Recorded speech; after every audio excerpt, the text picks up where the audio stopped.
Baik, saya poin saja. Dalam posisi Habib yang terpojok seperti sekarang ini, tadi Kiai Aufid cerita, Suan Habib Rizik, dan juga pernah ke Habib Taufik, tentu mereka akan senang. Mengapa? Karena keputusan ini masih mengakui status Habib. Ini yang pertama. Yang kedua, teori ini akan dapat dijadikan kedok para Habib untuk pakai teori darurat. Karena masih mengakui Habib, darurat daripada tidak diakui umat, lebih baik berkedok pada keputusan ini.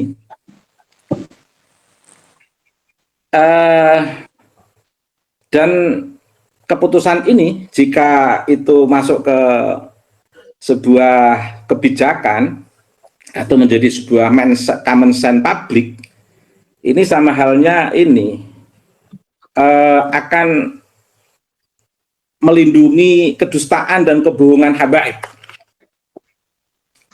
Karena statusnya sebenarnya mengkritisi habaib, tapi sebenarnya ingin memberi ruang dan kamar yang lebih indah, biar tidak diganggu gugat oleh pihak luar. Kemudian secara keseluruhan ada titik temu, namun berbeda sudut pandang dan perspektif terkait dengan kebijakan Kiai Aufid di organisasi ini dengan saya dari warga NU.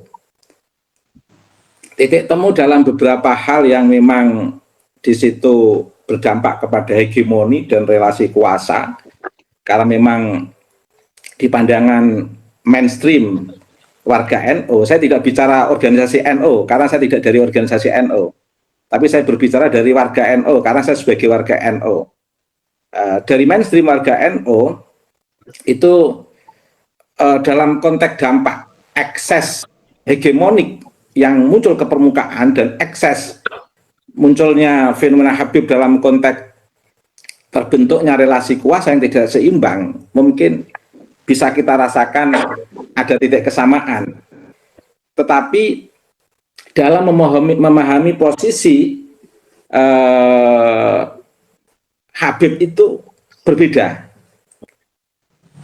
Nah, kami sebenarnya sebelum ada tesis Kiai Imad memahami posisi Habib itu sebagai bagian daripada keluarga yang harus saya cintai, sehingga kalau ada kesalahan itu tidak langsung dalam vonis hukum, judgement hitam putih.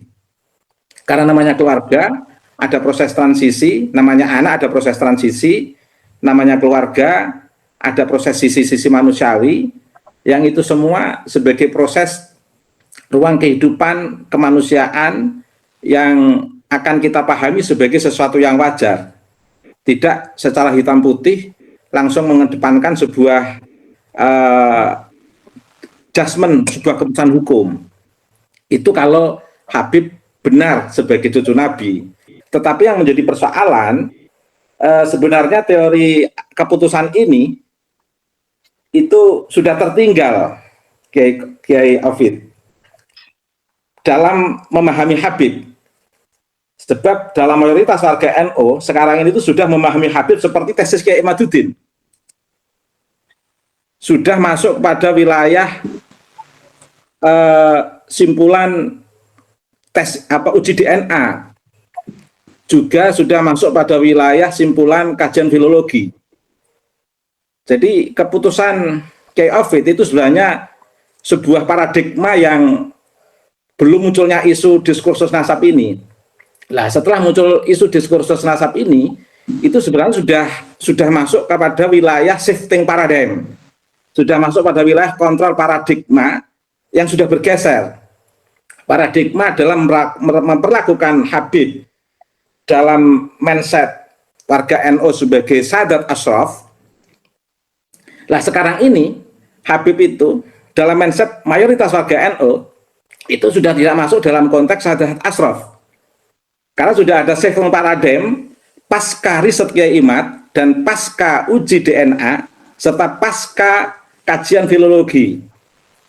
Sehingga ketika kami warga NU mengikuti kajian Kiai Imad, uji DNA dan kajian filologi, kemudian harus kembali kepada kajian Kiai Aufid dan organisasi ini, itu artinya kami kembali ke belakang untuk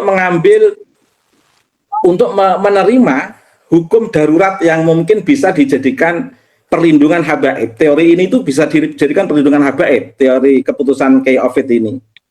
Sementara warga NU sudah melakukan shifting paradigm, sebuah pergeseran paradigma yang memang sudah seperti ini, sudah finish. Istilah Kiai Imad itu sudah finish. Nah, sudah finish. Lah, kemudian tentang gelar untuk orang fasik itu sebenarnya terlalu ekstrim karena fasik itu berkategori. Sehingga kalau itu sudah menjadi gelar kultur masyarakat, itu sebaiknya memang dibiarkan secara common sense saja sebagai bahasa masyarakat. Karena kalau gelar kemuliaan itu kemudian disandangkan pada kategori orang fasik, kita itu akan kesulitan meneliti status kefasikan seseorang. Fasik itu standarnya kan ketika orang mengingkari, padahal di antara kita hampir semua mengalami kemaksiatan. Kita nggak bisa menghindari. Sehingga kalau gelar kemuliaan akan ketika diberikan pada orang fasik akan ada dampak hukum, ini luar biasa klasifikasinya. Sehingga akan kesulitan. Sehingga ketika orang itu mengajar kok berbuat maksiat sudah terlanjur dipanggil ustadz, ya udah panggil ustadz saja nggak apa-apa. Atau dipanggil kiai, panggil kiai saja nggak apa-apa. Yang penting tidak ada dampak ke arah upaya untuk kehendak kuasa dalam konteks untuk menghegemoni dan untuk membangun relasi kuasa yang tidak seimbang. Yang kita persoalkan terkait dengan status Habib ini, itu kan karena punya dampak hegemonik dan ingin membangun relasi kuasa yang tidak seimbang. Kalaupun sebenarnya Habib itu sampai sekarang dipakai pun, sudah nggak ada pengaruhnya. Karena status Habib itu sudah nggak ada hubungannya dengan status cucu Nabi. Pasca shifting paradigm riset Kiai Imad, uji DNA dan filologi. Sehingga ketika dipakai nggak apa-apa. Yang menjadi persoalan kan ketika masyarakat itu tidak memahami, kemudian dijadikan sebagai legitimasi untuk menghegemoni dan relasi kuasa yang tidak seimbang, itu kan yang nggak boleh. Sehingga titel sosial apapun yang disematkan pada masyarakat terkait dengan keagamaan, meskipun orang itu fasik, tidak apa-apa. Yang penting tidak berdampak kepada upaya untuk menghegemoni masyarakat dan membangun relasi kuasa yang tidak seimbang, yang arahnya adalah mengorbankan masyarakat. Sebentar, tentang teori kewalian, itu sebenarnya kita punya perspektif sendiri di tengah warga NU itu. Semua ulama yang amilul ilmi wali. Dan ini mengacu pada pandangan Imam Syafi'i. Tetapi kalau dalam konteks wali secara mitologi, ya seperti yang digambarkan Kiai Aufid dan yang berkembang di masyarakat sekarang ini, hanya difenomenakan pada orang yang jazab, itu sebenarnya di luar dari mindset kita juga, Pak. Karena semua ulama amilul ilmi itu wali dalam perspektif kita. Karena pertanyaannya siapa lagi yang dikatakan wali kalau bukan seorang ulama yang amilul ilmi. Tapi hakikatul wali la ya'riful wali illallah. La ya'riful wali ilal wali illallah. Hakikatul wali. Tapi dalam konteks sebagai sebuah gejala, seorang ulama yang amilul ilmi itu sudah kekasih Allah. Saya ingin menutup catatan terakhir tentang asobiyah. Asobiyah itu kita nggak ta'asub, fanatisme. Itu kita nggak bisa dilepaskan dari asobiyah. Ketika saya sebagai warga NU, tentu saya akan fanatik pada NU. Sampai sekarang ini, meskipun mohon maaf PBNU itu tidak ikut terlibat dalam diskursus nasab ini, dan ada beberapa pengurus yang mencoba membela habaib, itu saya masih fanatik pada NU. Cuman yang saya minta sebenarnya netralitas NU itu saya senang. NU nggak terlibat dalam diskursus nasab ini, tetapi jangan memihak salah satunya, itu yang menjadi persoalan. Tetapi dalam kondisi apapun, saya sebagai warga NU, saya akan fanatik pada NU. Dan Kiai Ofid juga akan fanatik pada organisasi Kiai Ofid. Masyarakat Jawa akan fanatik pada masyarakat Jawa. Cuman, biasanya menurut teori Ibnu Khaldun, fanatik apapun itu bisa luntur, selain fanatik kepada agama. Artinya apa? Ketika kita di sini menyebutkan istilah fanatisme atau asobiyah, kemudian harus dihadapi secara hukum, itu sebenarnya terlalu ekstrim. Sehingga apa? Nanti ini akan menjadi alat gerakan ekstremisme untuk mengklaim orang lain itu melakukan sebuah fanatisme, dia tidak. Sehingga yang akan menang adalah kelompok yang berada di sistem kekuasaan dengan mengatasnamakan membasmi fanatisme. Itu jadi persoalan.